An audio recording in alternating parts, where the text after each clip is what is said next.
তো গাইস আমরা এখন আইছি অনুকুটে, ঠিক আছে, খাওয়া দাওয়া কইরা আইলাম। তো আয়াসে তো দেখতাছি যে বেজান বৃষ্টি, বৃষ্টির লেগে তো আর বাইরেতেও পারতাছি না, কোনো কিছু না। তো কিরকম বৃষ্টি, বৃষ্টি আর বৃষ্টি আর বৃষ্টি, একদম বৃষ্টি 12টা বাজাই দিছে। আর পিছনে তো আছে আমার প্যাসেঞ্জার, ঠিক আছে। খালি বৃষ্টি আর বৃষ্টি, বৃষ্টি একদম পূর্ণ আছে আর কি, বুঝছো।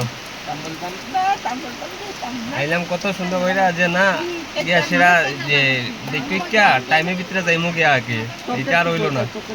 তখন বৃষ্টি লেগে আধা ঘন্টা লেগে দিব, তারপরে দিয়ে আবার গিয়ে চার্জও বয়াইমু, বয়ানির পরে দিয়ে তারপরে দিয়ে আবার যাইমু আগে। দেখি বৃষ্টি কোন সময় শেষ হয়, ঠিক আছে না। বৃষ্টি শেষ হইব তারপরে দিয়ে যাইমু। বৃষ্টি বৃষ্টি যদি না কমে তাহলে তো গিয়া ভিতরে গিয়ে ঢুকতে পারি না। আর এত দূর থেকে আইসি, এখন যদি না দেখে দিলে তো হইতো না। দেখো ভাই, দেখতেই লাগবো।